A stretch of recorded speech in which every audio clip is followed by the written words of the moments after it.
اماں مجھے پیسے چاہیے، بس میں نے کہہ دیا، تو کہیں سے بھی لا کر دے، یہ تیرا کام ہے۔ 20 سالہ آلیان ماتھے پہ بل ڈالے چیخ چیخ کر اماں سے کہہ رہا تھا۔ اماں جو چارپائی پر سر پکڑے بیٹھی تھی اس کے چیخنے سے تنگ آ کر بولی، اے بیٹا، تیرا باپ کوئی ذمہ دار تو ہے نہیں، دفتر میں کلرک ہے، کچھ تو خیال کر لے، اور یہ 50,000 کا تو نے کرنا کیا ہے؟ اماں 1000 دفعہ تو بتا چکا ہوں، مجھے اپنے یونیورسٹی کے دوستوں کے ساتھ گھومنے جانا ہے۔ وہ چڑ کر بولا، تو مت جا، تجھے کس نے کہا تھا کہ اتنے بڑے لوگوں سے دوستیاں پال؟ چل جا کے سو جا، مجھے مجبور نہ کر کہ میں اس وقت تیرے ابا کو فون کھڑکا دوں۔ اماں نے بھی دو بدو جواب دیا، نہیں سونا، میں جا رہا ہوں، مجھے رہنا ہی نہیں ہے ایسے گھر میں جہاں پائی پائی کے لیے تڑپنا پڑے۔ یہ کہتے ساتھ ہی وہ ایک جھٹکے سے دروازہ کھول کر باہر نکل گیا، اور اماں تو بس ارے ارے کرتی رہ گئیں۔ چھوڑ دے اماں، کیوں اپنا دل جلاتی ہے؟ کچھ گھنٹے باہر رہے گا تو خود ہی دماغ ٹھکانے آ جانا ہے اس کا۔ آلیان کی بڑی بہن جمیلہ بولی، سچ ہی کہا ہے کسی نے، اولاد بھی ایک آزمائش ہے۔ یہ کہہ کر اماں بوجھل قدم اٹھاتی اپنے کمرے کی سمت مڑ گئیں۔ آلیان گلی سے نکل کر مین روڈ پر آ چکا تھا۔ پوری سڑک سنسان پڑی تھی۔ رات 11 بجے کا وقت تھا۔ دسمبر کے اوائل کی راتیں تھیں اور سردی اپنے جوبن پر تھی، جس کی وجہ سے زیادہ تر لوگ تو گھروں میں ہی دبکے پڑے تھے۔ دھند کے باعث کچھ صاف نظر نہیں آ رہا تھا۔ آلیان نے سوچا ابھی ایک دوست کے یہاں رات گزار لیتا ہوں، کل واپس آ جاؤں گا۔ اماں بھی تب تک پیسوں کا انتظام کر چکی ہوں گی۔ وہ اپنے دماغ میں پلان ترتیب دے رہا تھا۔ آلیان گلی سے نکل کر مین روڈ پر آ چکا تھا۔ پوری سڑک سنسان پڑی تھی۔ رات 11 بجے کا وقت تھا۔ دسمبر کے اوائل کی راتیں تھیں اور سردی اپنے جوبن پر تھی، جس کی وجہ سے زیادہ تر لوگ تو گھروں میں ہی دبکے رہتے۔ دھند کے باعث کچھ صاف نظر نہیں آ رہا تھا۔ آلیان نے سوچا ابھی ایک دوست کے یہاں رات گزار لیتا ہوں، کل واپس آ جاؤں گا۔ اماں بھی تب تک پیسوں کا انتظام کر چکی ہوں گی۔ وہ اپنے دماغ میں پلان ترتیب دے رہا تھا کہ دفعتاً ایک کھٹارا سی گاڑی اس کے سامنے آ کر رکی، جو کہ شکل سے آلٹو لگ رہی تھی۔ آلیان نے سکون کا سانس لیا کہ چلو اچھا ہے، ورنہ اس سردی میں کیا خوار ہونا پڑتا، اور پھر وہ گاڑی کا دروازہ کھولنے آگے بڑھنے ہی لگا تھا کہ وہ خود بخود کھل گیا۔ آلیان ایک لمحے کو رکا اور پھر جلدی سے گاڑی میں بیٹھ کر ڈرائیور کو پتہ بتایا اور اپنے ہاتھ رگڑنے لگا۔ کافی دیر گزرنے کے بعد جب اس کے دوست کا گھر نہ آیا تو اسے تشویش ہونے لگی۔ وہ ڈرائیور سے مخاطب ہوا، او بھائی صاحب، یہ اتنا ٹائم کیوں لگ رہا ہے؟ اس نے ڈرائیور کو دیکھتے ہوئے پوچھا۔ ڈرائیور نے کوئی جواب نہ دیا، بس ناک کی سیدھ میں دیکھتا ہوا ڈرائیونگ کرتا رہا۔ آلیان نے کن اکھیوں سے اسے دیکھا۔ اس آدمی نے ابھی بھی ماسک پہن رکھا تھا۔ وہ دل ہی دل میں ہنسا اور سوچنے لگا، اب ایسا بھی کیا ڈرنا کرونا سے کہ اکیلے میں بھی ماسک پہنا ہوا ہے، جیسے کرونا تو اسی کے پیچھے لگا ہے نا۔ آلیان ان لوگوں میں سے تھا جس نے اب تک کرونا کو صرف ایک ڈرامہ ہی سمجھ رکھا تھا، اور پھر رات کے اس پہر ڈرائیور کو ماسک پہنے دیکھ کر اسے اچھی خاصی ہنسی آئی۔ اب کی بار آلیان نے اس کا کندھا ہلایا، اے بھائی، بہرے ہو کیا؟ بندہ ہاں نہ میں ہی جواب دے دیتا ہے، لیکن تم تو کچھ زیادہ ہی بد اخلاق نکلے، اور یہ میں نے تم سے چولستان جانے کو تھوڑی کہا ہے جو ابھی تک نہیں پہنچے۔ ایک تو دھند کے باعث کچھ ٹھیک سے نظر بھی نہیں آ رہا۔ آلیان ماتھے پہ بل ڈالے اپنی ازلی منہ پھٹ انداز میں بولے جا رہا تھا کہ اچانک ڈرائیور نے گردن موڑ کر آلیان کو دیکھا، اور آلیان تو جیسے ششدر ہی رہ گیا۔ ڈرائیور کی آنکھیں بالکل کالی تھی، نہ آنکھوں کی وہ سفیدی نظر آ رہی تھی اور نہ ہی پتلیوں کا پتہ چل رہا تھا۔ کچھ دیر وہ یوں ہی آلیان کو دیکھتا رہا اور پھر اپنا ماسک نیچے کر دیا، جبکہ آلیان کی خوف کے مارے دھڑکنیں بے ترتیب ہو گئیں۔ اس آدمی کے دو لمبے لمبے نوکیلے دانت تھے جو کہ منہ سے باہر کو نکلے ہوئے تھے، اور سارا منہ خون سے گندا ہو رہا تھا۔ اب کی بار وہ مسکرایا اور آلیان سے کہنے لگا، خوش آمدید نئے شکار۔ ایک عجیب بھدی سی آواز تھی اس کی۔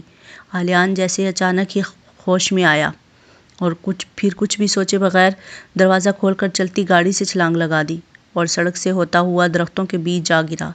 اس کے چہرے پر کافی خراشیں بھی آ گئی تھیں، مگر وہ ان کی پرواہ کیے بغیر اٹھا اور اندھا دھند بھاگنے لگا، اس بات سے بے خبر کہ ابھی اور کتنی بلائیں اس کی منتظر ہیں۔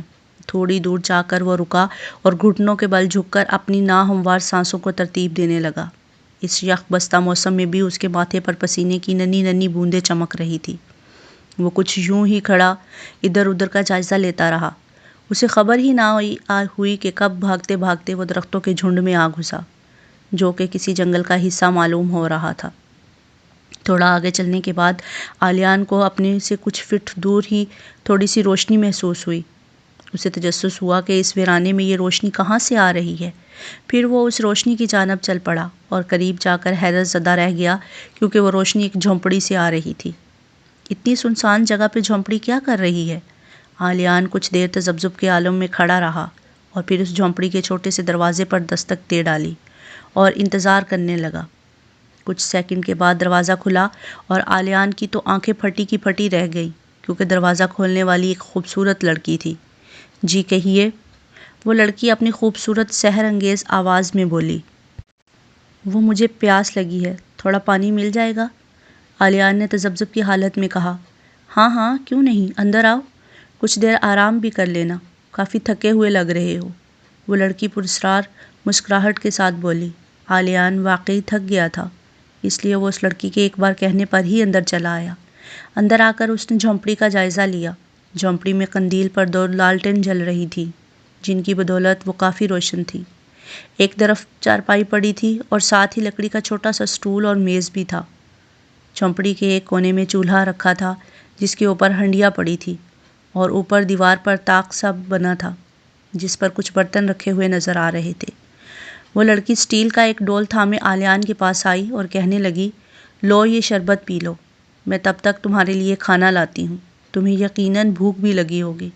آلیان نے بنا کچھ کہے چپ چاپ وہ ڈول تھام لیا جس میں سرخ رنگ کا سیال تھا اور چھوٹے چھوٹے گھونٹ بڑھنے لگا۔ کچھ عجیب سا ذائقہ لگا اسے اس شربت کا۔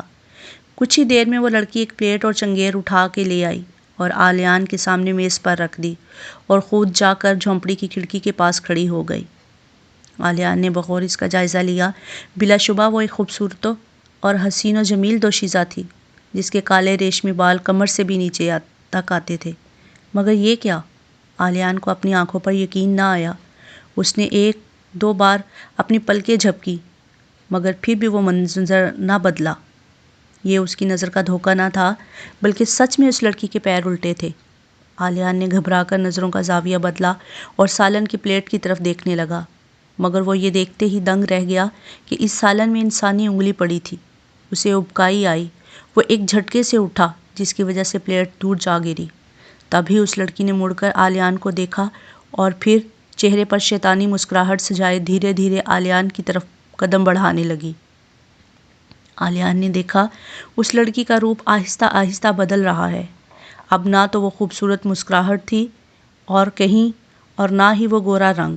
اس لڑکی کے ناخن لمبے ہو گئے، آنکھوں کی جگہ عجیب سے کالے گڑھے نظر آنے لگے۔ گال اس طرح پچک گئے جیسے وہاں صرف ہڈیاں ہی ہوں اور خوبصورتی نے بھیانک روپ دھار لیا۔ وہ منہ کھولے آلیان کی طرف بڑھ رہی تھی جس سے اس کے کالے ٹوٹے پھوٹے دانت نمایاں ہو رہے تھے۔ خوش آمدید میرے نئے شکار، وہ آگے بڑھتے ہوئے بولی۔ آلیان کے اندر خوف کی ایک لہر دوڑی۔ وہ چڑیل اس کے قریب پہنچ چکی تھی اور اپنے ہاتھ آلیان کی طرف بڑھا رہی تھی مگر بروقت اس کے دماغ نے کام کیا اور آلیان نے اس بلا کو زور سے دھکا دیا اور جلدی سے دروازے کی طرف لپکا۔ جھونپڑی سے باہر نکل کر وہ پھر بھاگنے لگا اور ساتھ ہی اسے جھونپڑی سے ایک سیٹی نما چیخ سنائی دی۔ وہ چیخ اتنی تیز تھی کہ آلیان نے اپنے کانوں پر ہاتھ رکھ لیے، مبادا اس کے کانوں کے پردے ہی نہ پھٹ جائیں۔ وہ یوں ہی بھاگتا جا رہا تھا بنا کسی سمت کا تعین کیے۔ وہ اب بھی ان گھنے درختوں میں ہی پھنسا ہوا تھا۔ اسے حیرت ہو رہی تھی کہ اس شہر میں تو کوئی جنگل نہیں ہے، پھر یہ کیا ماجرا ہے؟ آخر کون سی بھول بھلیاں ہیں یہ؟ وہ سوچ سوچ کے پاگل ہونے کو آیا تھا۔ اسے رہ رہ کر خود پہ غصہ آ رہا تھا اور رونا بھی کہ وہ کیوں اس یخ بستہ رات میں گھر سے نکلا۔ مگر ہونی کو کون ٹال سکتا ہے؟ رات چاند کی پہلی راتیں تھیں اور روشنی نہ ہونے کے برابر تھی۔ اسی وجہ سے آلیان اندھیرے میں بمشکل آنکھیں پھاڑے دیکھ رہا تھا۔ اب تک تو وہ اندھا دھند بھاگتا جا رہا تھا مگر اب اسے صحیح راستہ تلاش کرنا تھا۔ اچانک اسے یاد آیا کہ اس کی جیب میں موبائل ہے۔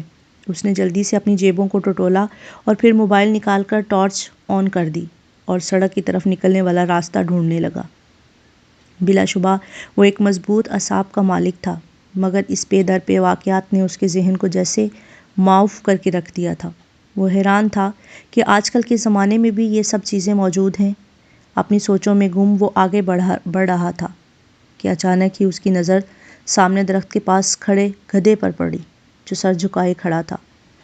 اب اس بیچارے گدھے کو کون اتنی ٹھنڈ میں یہاں چھوڑ کر چلا گیا؟ چلو قریب جا کر دیکھتا ہوں، کیا پتہ اس کا مالک یہیں کہیں ہو۔ پھر وہی تجسس آلیان سابقہ واقعات کو ذہن سے جھٹک کر اس گدھے کی طرف بڑھا۔ قریب پہنچ کر اس نے اس پر ٹارچ کی روشنی ڈالی اور پھر اسے ایک اور حیرت کا جھٹکا لگا۔ وہ گہرے کالے رنگ کا گدھا تھا۔ آلیان کو سمجھ نہیں آ رہی تھی کہ یہ چکر کیا ہے۔ رات کے اس پہر یہ گدھا اور اتنا گہرا رنگ، وہ اپنی انہی سوچوں میں گم تھا۔ جب چند ساتوں کے بعد اس کی نظر دوبارہ اس گدھے پر پڑی، وہ خوف زدہ ہو کر کچھ قدم پیچھے ہو گیا۔ اس کالے گدھے کے کان نیچے کو لٹک رہے تھے، جبکہ اس کا سر اوپر درخت کے اونچے تنوں تک پہنچا ہوا تھا۔ اسی اثنا میں اسے وہ سیٹی دوبارہ سنائی دی جو کہ اس چڑیل کی تھی، اور دوسری طرف سے وہ آدمی آتا ہوا دکھائی دیا جس کے لمبے نوکیلے دانت دور سے ہی چمک رہے تھے۔ اور پھر وہ اپنی بھدی آواز میں مخاطب ہوا، یہ میرا شکار ہے، میں لایا ہوں اسے یہاں، تم دونوں اسے چھونے کی ہمت بھی نہ کرنا۔ تب ہی وہ چڑیل اڑتی ہوئی کہیں سے آئی اور اس آدمی پر جھپٹ پڑی۔ وہ دونوں آپس میں گتھم گتھا ہو گئے، جبکہ وہ گدھا اپنی سابقہ حالت میں موجود تھا۔ یہ سیاہ رو تھا، ایک ایسی مسخرہ مخلوق جو انسانوں کو دھوکہ دے کر خوش ہوتی ہے۔ یہ مخلوق کوئی بھی شکل اختیار کر سکتی ہے اور اپنا قد اور حجم بھی مبالغے کی حد تک بڑھا سکتی ہے۔ آلیان پھٹی آنکھوں سے ان شیطانی قوتوں کو آپس میں لڑتے ہوئے دیکھ رہا تھا۔ یہ سوچ کر ہی اس کی جان نکلی جا رہی تھی کہ وہ ان دونوں میں سے کسی ایک کا شکار ہونے والا ہے۔ ایک طرف وہ مرد تھا جو اس کے خون کا پیاسا تھا، تو دوسری طرف وہ چڑیل۔ آلیان نے بچپن میں سنا تھا کہ چڑیلیں انسانوں کا دل اور کلیجہ بہت شوق سے کھاتی ہیں۔ یہ سب سوچ سوچ کر ہی اس کا خون خشک ہو رہا تھا۔ یا اللہ میری مدد کر، میں ان شیطانی قوتوں کے ہاتھوں نہیں مرنا چاہتا۔ اور پھر وہ دھیرے دھیرے اپنی جگہ سے سرکنے لگا۔ اسے اب یہاں سے بھاگنا تھا۔ وہ آدمی اور چڑیل ایک دوسرے کو اٹھا اٹھا کر پھینک رہے تھے، جبکہ سیاہ روح گدھا ہر چیز سے بے نیاز کھڑا تھا۔ آلیان نے موقع غنیمت جانا اور ایک دم مڑ کر بھاگنا شروع کر دیا۔ وہ جتنا تیز بھاگ سکتا تھا بھاگ رہا تھا۔ کبھی کبھی پیچھے مڑ کر بھی دیکھ لیتا کہ کہیں وہ شیطانی قوتیں اس کا تعاقب تو نہیں کر رہیں۔ راستے میں اسے کافی ٹھوکریں بھی لگی، مگر وہ رکا نہیں۔ آلیان کو بھاگتے ہوئے تقریباً 40 منٹ ہو چکے تھے۔ اس کا دل تیزی سے دھڑک رہا تھا، جیسے ابھی پسلیاں توڑ کر باہر آ جائے گا۔ وہ اپنی گلی کی مرکزی سڑک تک پہنچ چکا تھا اور لمبے لمبے سانس لے رہا تھا۔ تبھی ٹھک کی آواز سنائی دی۔ آلیان نے ادھر ادھر دیکھا۔ وہ ایک بلی تھی جو گاڑی کے بونٹ پر کودی تھی۔ آلیان اس قدر ڈر چکا تھا کہ اسے اب بلی سے بھی خوف محسوس ہو رہا تھا۔ وہ گرتا پڑتا اپنے گھر تک پہنچا اور دھڑا دھڑ دروازہ بجانے لگا۔ ساتھ ساتھ پیچھے بھی مڑ کر دیکھ لیتا۔ فجر کا وقت ہو رہا تھا۔ اماں جاگ چکی تھیں اور نماز کی تیاری کر رہی تھیں۔ جب انہیں دروازے پر زور زور سے ہونے والی دستک سنائی دی، یہ آلیان ہی ہوگا، ایک تو اس لڑکے کو آرام نہیں، یہ کہتے ساتھ ہی وہ دروازہ کھولنے چلی گئیں۔ دروازہ کھول کر جب اماں نے سامنے دیکھا تو ان کے دل کو کچھ ہوا۔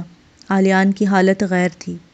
اس کے سارے کپڑے مٹی سے اٹے ہوئے اور چہرے پر جگہ جگہ خراشیں تھیں۔ اماں اماں مجھے بچا لے، وہ آدمی میرا خون پی لے گا، اور وہ چڑیل میرا دل چبا جائے گی۔